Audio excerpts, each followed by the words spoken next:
به نام خدا. رج 20 ماندالا آروم. دوستان، من این 2 زنجیره آخرم رو میزنم و میام بست میزنم روی اولین پایه کوتاهم. یه بست میزنم. برای شروع رج 20 باید وارد این فضای 3 زنجیره‌ای بشم. با یه بست وارد فضای 3 زنجیره‌ای میشم و اینجا میخوام یه ذرتی ببافم با 5 تا پایه دوبل.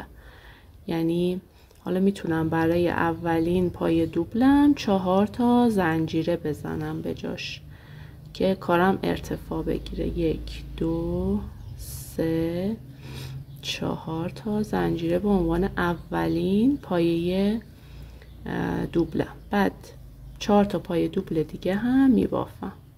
این یکی بود، این 2 تا، این 3 تا،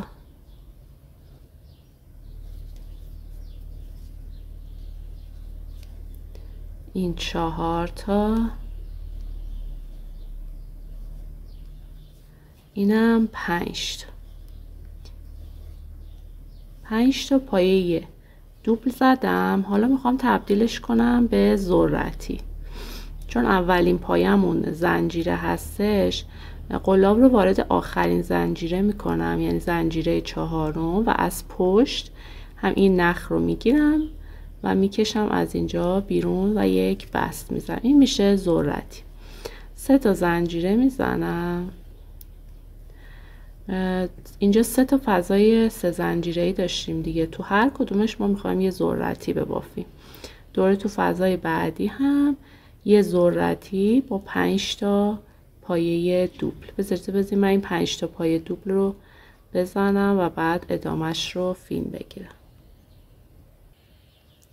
خب 5 تا پایه دوبلم رو زدم، قلاب رو خارج کردم، میام روی این گندمی اولین پایه دوبلم قلاب رو وارد میکنم و از پشت این نخ رو میگیرم و میکشم بیرون. این میشه ذرتی بعدیم. دوباره 3 تا زنجیره.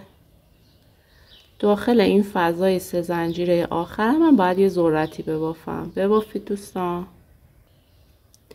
ذرتی آخرم رو هم که زدم 3 تا دوباره زنجیره میزنم.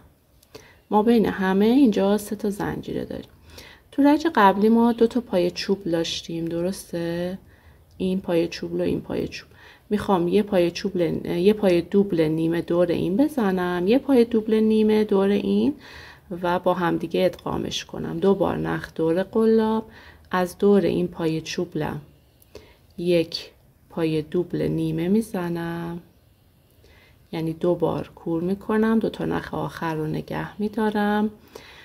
2 بار نخ دور قلاب، دور پایه چوبل بعدی هم یه پایه دوبل نیمه میزنم و این 3 تا نخ رو با هم دیگه یکی میکنم و حالا دوباره 3 تا زنجیره میزنم و دیگه تکرار. دوباره تو این فضای 3 زنجیره ایم یه ذرتی، 3 زنجیره ببخشید، تو این فضا یک ذرتی، 3 زنجیره، تو این فضا یک ذرتی، 3 زنجیره و دوباره یه پایه ادغام دور این پایه چوبلام میزنم تا انتها به همین شکل ادامه بدید دوستان.